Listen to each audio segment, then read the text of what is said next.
She's 8.5 years old. You know, she wants to be a star. So a star search welcome for LeAnn Rimes. All of the adults, you were their payroll. You were paying them. That still doesn't quite register for me, to be honest. It is very strange. And by the way, you say that blueprint that is presented for young stars, it's really one of destruction.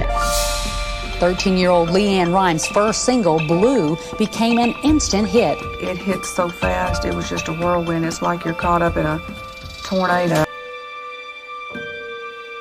I've never felt the hurt so deep, and I've never felt the love so deep. Right. All at the same time. Yeah, I never knew that could happen. I was wondering if you ever see yourself getting to a really good place with your ex-husband. I have to check with my lawyer on that, and I will get back to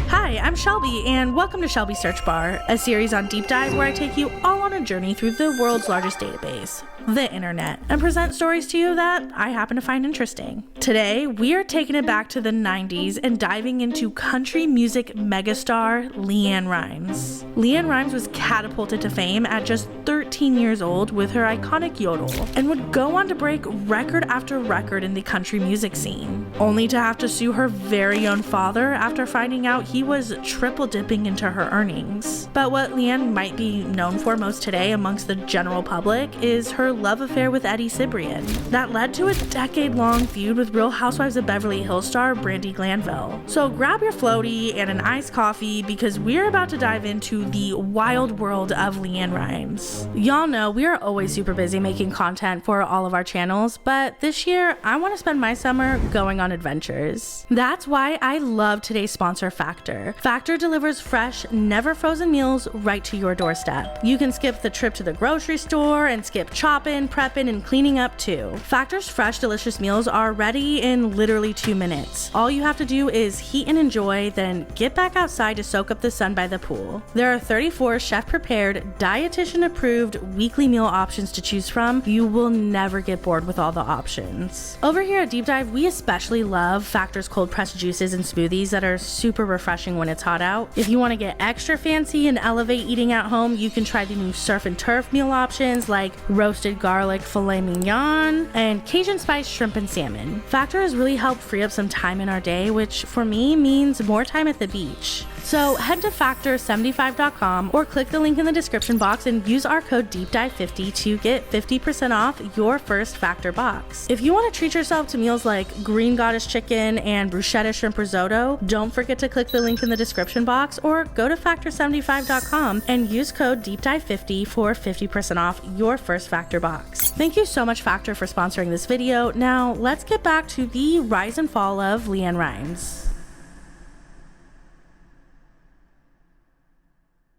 Wilbur and Belinda Rimes were just 17 years old when they ran off to get married, and even at that young of an age, they wanted to start a family immediately, but they unfortunately struggled to get pregnant for 12 years. I prayed for a child. She was told she could never have kids, and so she says I'm her miracle baby. On August 28th, 1982, Wilbur and Belinda's miracle baby was born in Jackson, Mississippi, and they named her Margaret LeAnn Rimes, who we know today as LeAnn Rimes. By the time LeAnn was just a toddler, it was clear that singing was in her blood. At this age, most kids are just learning to string along sentences, but LeAnn was belting out full-on country songs. I once was lost, but now I'm found. Wilbur and Belinda, knowing that their daughter loved to sing, entered her into a local singing competition when she was just 5 years old. Since LeAnn was so young at this point, they were just entering her into the competition for fun. Well, everything would change when LeAnn won that competition. Wilbur saw his daughter standing next to a trophy twice her size, and it was at that moment he knew LeAnn was destined to be a star.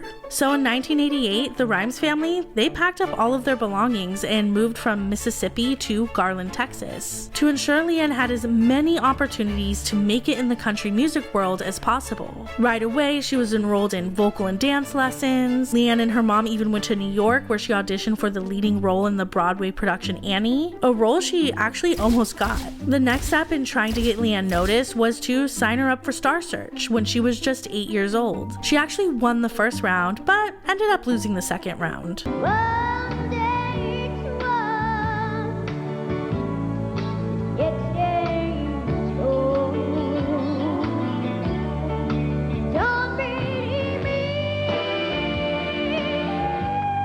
When they returned home to Texas, Wilbur started driving LeAnn all around Texas to perform at Opry's. LeAnn even became a regular performer every Saturday night at the Johnny High's Country Music Review. By this point, LeAnn was actually a small local celebrity in the DFW area. My name is LeAnn Rhymes, and I'm from Garland, Texas, and I'm 10 years old. I came here to Texas about 4 years ago. And I started singing at Opry's around here. I sang at the Garland Opry and the Mesquite Opry, and now I'm where I am. But Wilbur wasn't quite sure on his next steps to get his daughter noticed. That's when they came up with the idea to have LeAnn sing the national anthem at a Cowboys game. LeAnn sang the anthem a cappella and just amazed everyone in the audience. With so much buzz around her name, a Dallas lawyer named Lyle Walker teamed up with LeAnn's dad to co-manage her career, and he offered up his recording studio so LeAnn could start producing an album, which she did produce her first album independently alongside her dad, titled Everybody's Sweetheart. This is when songwriter and radio host Bill Mack discovered LeAnn Rhymes. He knew a song he wrote and recorded back in 1958 titled Blue would be perfect for LeAnn. The song was actually originally meant for Patsy Cline, but she tragically passed away before ever being able to record it. Bill sent over the demo to LeAnn. She loved the melody so much and immediately got into the studio. She doesn't remember exactly how it happened, but in the first take, she yodeled the lyric Blue, and that would become the signature sound of the song, setting it completely apart from what was popular then in the early 90s country music scene. I don't know if my voice broke accidentally or what happened, and that's what I did. And my dad's like, wow, that's cool.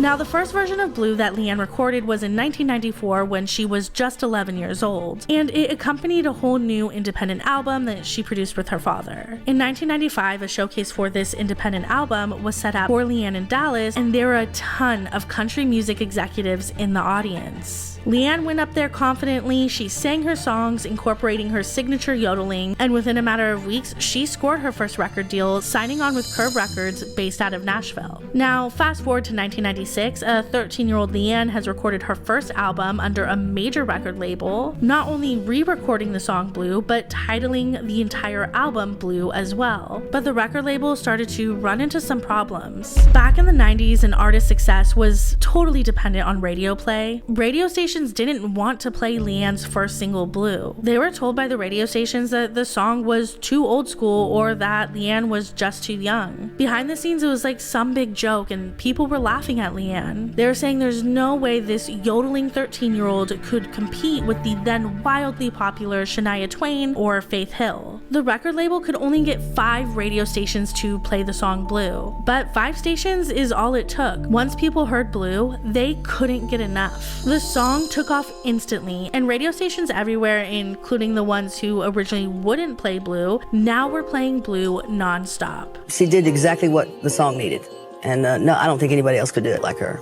It was just so incredible to hear this little bitty kid with that kind of vocal control. I remember people saying the first time they heard it on the radio, they had to pull over. In fact, Patsy's husband told me that he had to pull over on the side of the road because it was so eerie how that reminded him of her. By July of 1996, the album Blue was released, shooting right up to the number 3 spot on the charts, and even managed to beat out Shania Twain. Shortly after, LeAnn would make history. In 1997, at just 14 years old, she was nominated for 2 Grammy Awards. One for Best New Artist and another for Best Female Country Vocal Performance. LeAnn was actually told to not even write a speech since country artists never win Best New Artist. But LeAnn would win both categories, becoming the youngest person ever to win a Grammy, and not just 1 Grammy, but 2.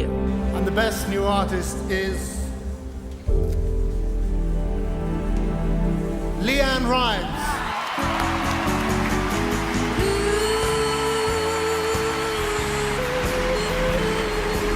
Oh my gosh, I never expected this at all.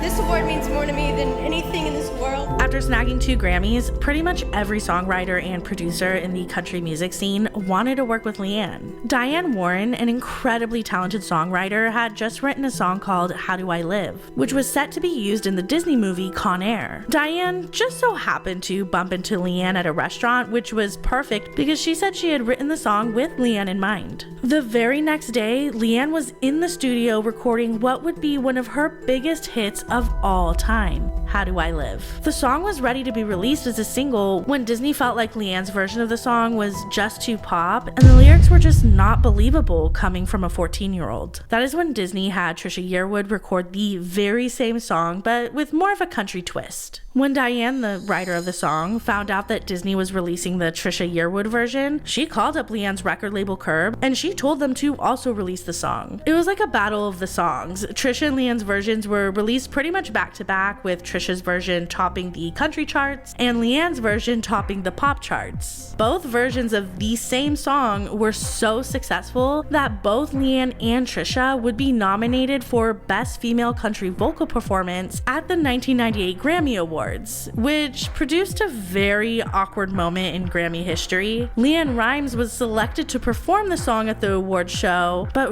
right after LeAnn performed How Do I Live, Trisha Yearwood was announced as the winner of the Grammy for the same song. Now, despite all that awkwardness, the song did wonders for both LeAnn and Trisha's careers. LeAnn had officially crossed over into the pop world, which was opening a whole new door for her career. It sold 3 million copies and stayed on the Billboard charts for a record 69 weeks, longer than any single in the history of the charts. It was a club hit. It was a radio hit. I mean, it was everywhere. I'm happy with what happened because I think if it would have been so easy, the song wouldn't have been so big, and I wouldn't have kind of made that next step into crossover success like I did. Also, around this time, according to court documents by LeAnn's father, Wilbur, a lawsuit that we'll be getting into in just a moment, Wilbur stated that LeAnn, at just 15 years old, started to become romantically involved with country star Brian White. Now, Brian at this time was around 23 years old, so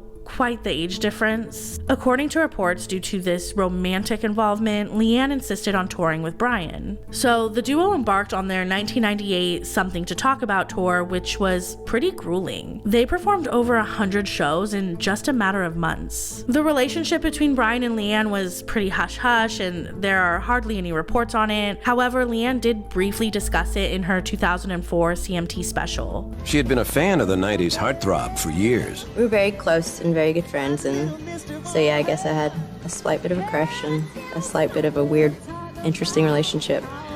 I guess I was into the older guys. It's kind of like high school on wheels, but it was a blast. It was by far the most fun I've ever had in a touring experience. We did 118 shows together, so you can only imagine being out with someone that you were that close with for 118 shows. The constant touring, while exhilarating in the beginning, began to wear down the fragile teenager. She just collapsed from fatigue, but some, those were definitely big wake-up calls. The relationship with Brian was seemingly short-lived, as LeAnn would enter a very public relationship shortly after. LeAnn was apparently flipping through a magazine when she saw teen heartthrob Andrew Keegan, and she said she thought he was cute. So right after, LeAnn's manager called up Andrew, and he set them up on a date. LeAnn and Andrew hit it off so much on the date that from that moment on, they were pretty much inseparable. LeAnn Rimes is in the house. Hi, I'm Andrew Keegan, and you're about to experience the class of 2000. Andrew, how about if I change into something a little bit more comfortable and come up and join you for the action? Sounds good to me. Andrew came into LeAnn's life at the right moment. She describes Andrew as her stability, as the next couple years of her life would be very tumultuous. You know, we've discussed multiple times in past episodes of Deep Dive how specifically young girls who start out in the industry at a young age always get ruthlessly attacked by the media around 16, 17, 18 years old when they start to grow up and begin losing that curated, wholesome image that had been sold to the public. We've seen it with Britney Spears, Vanessa Hudgens, and Miley Cyrus. Well, LeAnn got that same treatment that we've seen time and time again. She moved to Los Angeles at 16 years old, and the world had such a hard time letting go of the 13-year-old version of LeAnn that they had initially fell in love with. I totally changed personally, the way my appearance is, mentally, my music has changed. There's so many things that have changed about me. I'm a totally different LeAnn. People will never let me forget that I was 13 starting out, but they will always forget the fact that I still had a mind and I was changing and I wasn't an adult and I was trying to figure out what I wanted to do.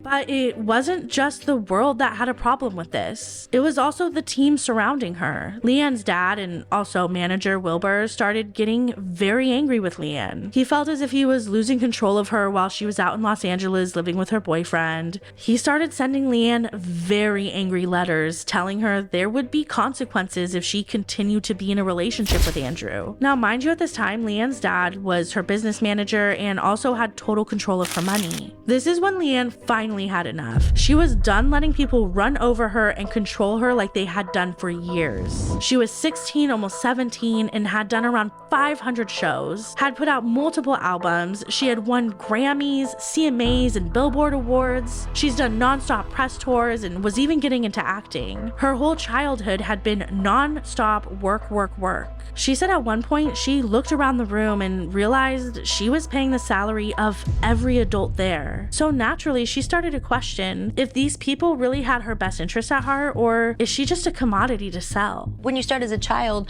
it's always about get it while you can. Right. Get it while you can. And who knows how long it will last. Right, exactly. So it's... then the money, and then that leads to greed. I was brought home to a trailer when I was a kid, you know? I mean, we had nothing. And I was able to buy a house for my family when I was 12, which is crazy to say. And it was also a crazy responsibility to have. At some point at 16, you wanted to take back or take control. It wasn't even taking it back because you never had the control. You wanted to take it back. And I remember seeing an interview, LeAnn, where you talked about being in a room and looked around and realizing that everyone, all of the adults, you were their payroll. You were paying them. Yeah, that still doesn't quite register for me, to be honest. It is very strange. And by the way, you say that blueprint that is presented for young stars, it's really one of destruction. Andrew Keegan, he's in the acting world and he'd been in the business for quite some time. So he asked LeAnn if she even knows how much she's paying her dad, or, does she even know how much money she's even making? LeAnn at the time had no clue. And that is when she used Andrew's lawyer to send a letter to her dad asking to take a look at the book so she can see where her money was going.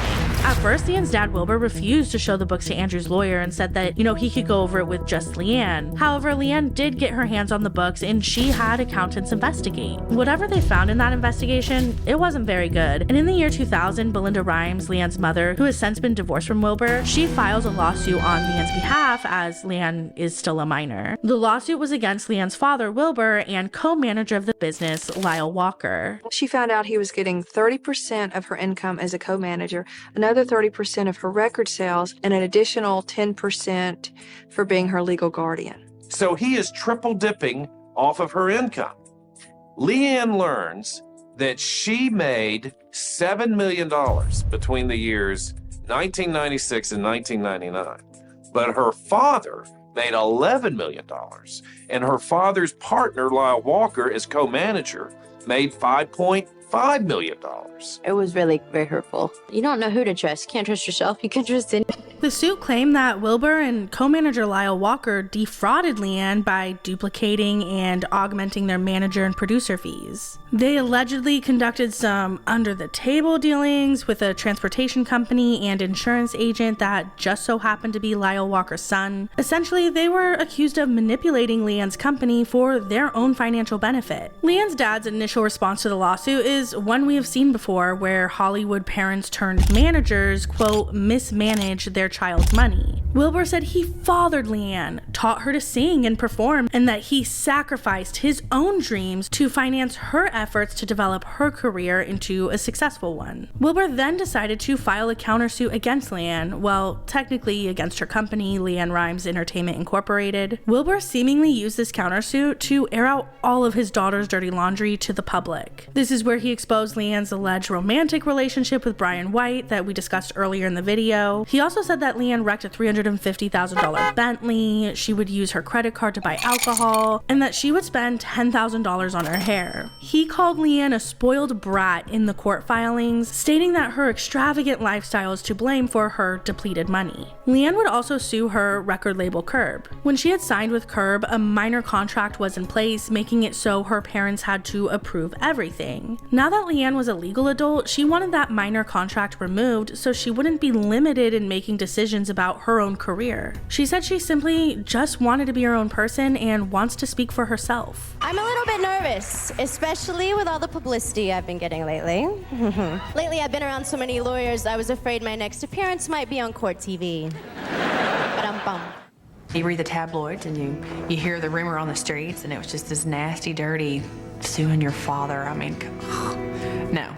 It was, I'm 18, this is my family, and this is business. Meanwhile, while the lawsuit was ongoing, LeAnn would get hired on to sing for the movie Coyote Ugly. Now, Coyote Ugly is one of my personal favorite movies. Basically, a songwriter named Violet moves to New York to make it in the music industry. She ends up working at a bar called Coyote Ugly, where the bartenders perform by dancing on the bar. Now, I won't ruin the rest, but LeAnn's role in the movie was lending her vocals to the main star Violet, played by Piper Perabo. LeAnn even got to make a cameo at the end of the movie, singing alongside Piper on the bar top at Coyote Ugly. LeAnn says this movie marked a pivotal point in her career. It was the first time she felt autonomous since she was 13 years old. LeAnn was just 18 years old at the time, but she said the song that was made for the movie, Can't Fight the Moonlight, became an introduction to her sexuality. Everyone around her had always presented her as this wholesome child, and this was her step out of innocence. Coyote Ugly would also lead to the end of Andrew Keegan and LeAnn's 3-year-long relationship. According to multiple reports, while Andrew was on set supporting LeAnn, he ended up becoming more interested in the star of the movie, Piper Perabo. The reports allude to cheating, but we really don't know. What we do know is shortly after the relationship ended between LeAnn and Andrew, and about a year after Coyote Ugly was released, Andrew Keegan and Piper Perabo were very publicly dating. Just months after the breakup with Andrew, LeAnn was set to perform Don't Fight the Moonlight at the 2001 CMAs. And this is where she would meet Dean Chermay, a professional dancer who was cast to perform at the CMAs alongside LeAnn. They fell in love instantly, and LeAnn, at just 19 years old, would immediately get engaged to Dean, who was 21. They wasted no time wedding planning and set a date to be married just months after they had met.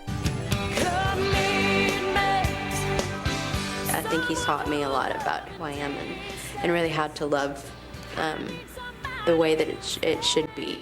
It was really important for her to have Wilbur there for our marriage, and it was really important to both of us, and it was something that it wouldn't have felt complete if he wasn't there. We still had a lawsuit going up until the week before we got married, and I was done, and it wasn't worth it to me anymore. We just wanted to do whatever it would take just to get it over with, to get it behind us. As the wedding approached, the ongoing lawsuit between LeAnn and her dad was just casting a dark shadow on what was supposed to be one of the happiest times in her life. So 1 week before the wedding ceremony, LeAnn reached out to her father in hopes that they could reconcile. LeAnn wound up being in non-stop lawyers meetings just days before her wedding in order to settle the suit with her father, Wilbur. The terms of the settlement between LeAnn and her father are unknown, but LeAnn was also able to come to a settlement with her record label, Curb. and she re-signed onto the label as an adult. In February of 2002, LeAnn would marry Dean Chimay, surrounded by red roses, family, and friends. While LeAnn's father did not walk her down the aisle, they did share the father-daughter dance, and everyone had tears in their eyes seeing the two together for the first time in years. After getting married and officially getting rid of the toxic team that had been around her, LeAnn went full speed ahead on her album titled Twisted Angel. It was the first album that her father was not producing. In fact, LeAnn was the executive producer. LeAnn went full pop crossover, and while the songs did chart, the album overall had some mixed reviews. Many were just not prepared for LeAnn to stray so far away from her country roots and showcase such a sexy adult side of herself. Through the years, LeAnn would continue to tour and work on music, but at a slower pace than before. She was really enjoying married life. LeAnn's husband Dean would also become very involved in LeAnn's business. He would choreograph dances, would help write songs, and really just took on a management role. It seemed like together, they were unstoppable. By 2005, LeAnn released her album titled This Woman, which was a return to her country roots, peaking at number 3 on the Billboard 200. 2 years later, in 2007, LeAnn's album titled Family was released. This album was particularly special as LeAnn and Dean wrote many of the songs together, and the overall theme of the album was being in love and marriage. The album was very successful, debuting at number 4 on the charts and even got LeAnn a couple Grammy nominations. But everything in LeAnn's life would change and her marriage would begin to crumble the very next year in 2008 when she stepped into the acting world and was cast to star in the Lifetime original movie titled Northern Lights.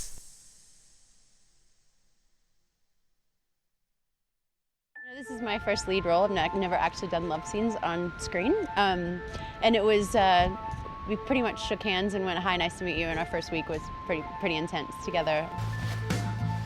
You just kind of go with it. You know, I think we hit it off pretty well, and we have good chemistry, and we got to know each other fairly well pretty quickly, but he's a really good guy and really easy to work with. Actor Eddie Cibrian plays a homicide detective named Nate who moves to this small Alaskan town where he meets a pilot named Meg, who's played by LeAnn Rimes. In typical Lifetime movie fashion, the film is a murder mystery meets love story. Except the love story wasn't just fictional. The on-screen chemistry that LeAnn and Eddie were so highly praised for turned into an off-screen romance love affair. Now, actors fall in love all the time when filming together. However, the problem here was both LeAnn and Eddie were married. LeAnn had now been married to Dean for 7 years, and Eddie Cibrian was married to model Brandi Glanville for 8 years. What made matters even worse was Eddie and Brandi had 2 children who were basically toddlers at the time of the affair. Just like a little side note, or more like a rabbit hole I fell into when I was researching, Brandi strongly believes Eddie Cibrian had also cheated on her years prior to LeAnn with Piper Perabo. You know Piper from Coyote Ugly, who was accused of having relations with Andrew Keegan while Andrew was with LeAnn.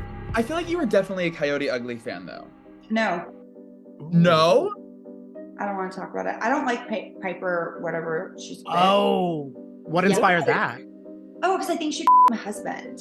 Hold up. What makes you think Piper Perabo effed Eddie? I've made friends on set, and I heard a lot of things. And then it's kind of ironic that she was in Coyote Ugly with LeAnn. I'm like, oh gosh, they shared the same scene. Oh, that. Wow. They had the poster up in their house for a while. I'm like, you might want to take that down, girl. These Hollywood circles, they really do run small. Anyways, back to LeAnn and Eddie. They had managed to keep their affair a secret for a good while until they got careless and went out in public for dinner where they were spotted kissing. In March 2009, right when Northern Lights was debuting on TV, security footage from inside the restaurant was released by Us Weekly. The whole entire world saw LeAnn and Eddie kissing from across the dinner table, as well as Eddie kissing LeAnn's hand. The affair would immediately make headlines, hitting the front page of all the major magazines of the time. LeAnn and Eddie, they tried to do damage control and deny the affair, but the public wasn't buying what they were selling. I want to ask you about something I think has got to be hard about being in the public eye, and that is rumors that have swirled about you. There was a story that I think was in a magazine recently about an alleged affair between you and actor Eddie Cibrian. I want to read you a statement that he released about that. He said, other than being friends and 2 actors who were romantically intertwined in a movie for television we filmed last fall, there's no truth to the reporting initiated by Us Magazine. It is a fabricated story that is using random snapshots as connective tissue to create a scandalous relationship. I know this has been something you've been upset about. You want to set the record straight? You know, it's hard to continue to go back and forth in the press because it's really hurtful to myself. It's hurtful to my loved ones.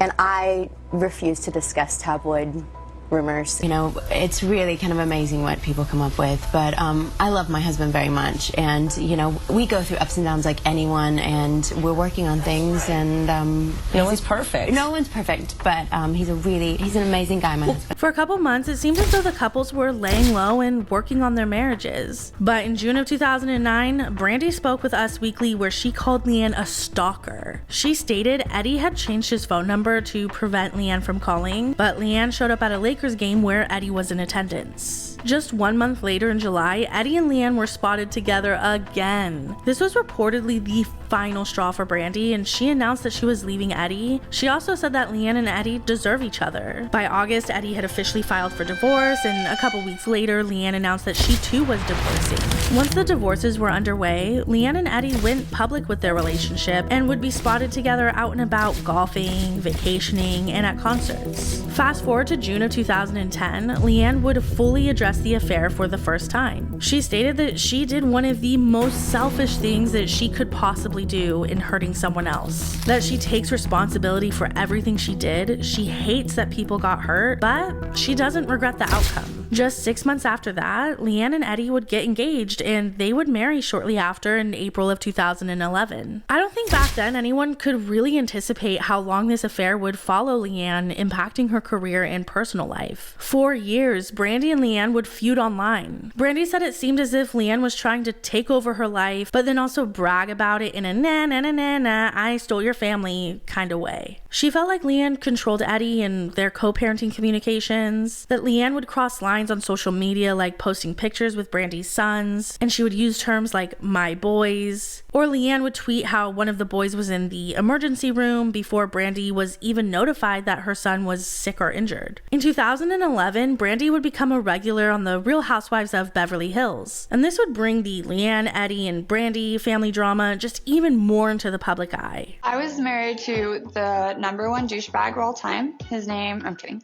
No, not really. Eddie Cibrian. He's an actor. He's really good looking. That's what he does. Her husband, he left her for LeAnn Rimes. Right.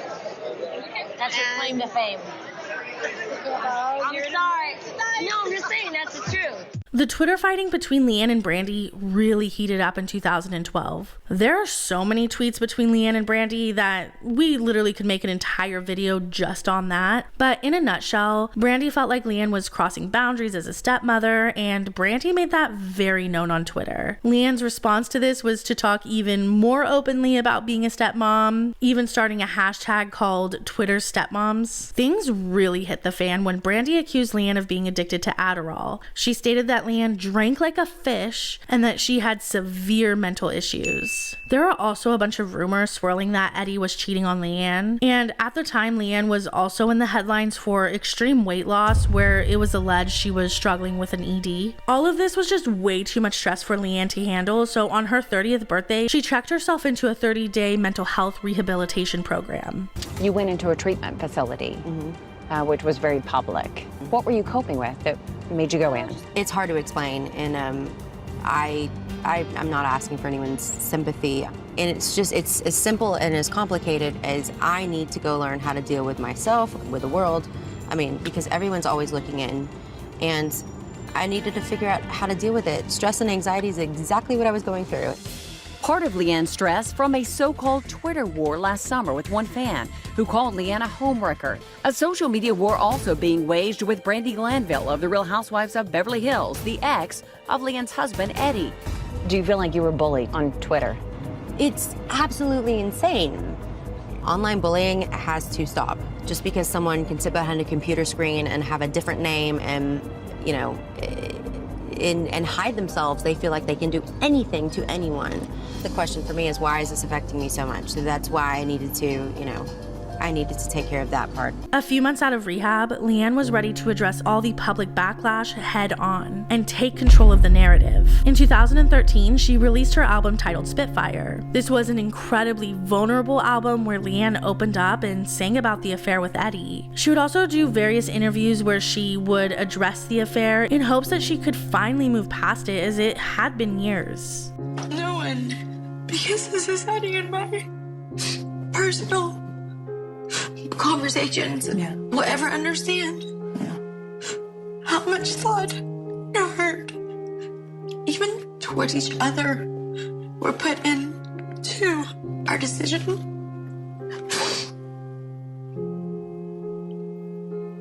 I've never felt a hurt so deep, and I've never felt a love so deep. All at the same time. Yeah, I never knew that could happen. I mean, you watch her there, clearly it's taken an incredible toll on LeAnn. But Juliana, we know when it comes to infidelity, people get pretty red hot about this stuff. However, this affair happened nearly 3 years ago. Do you think it's time for people to just cut her a break?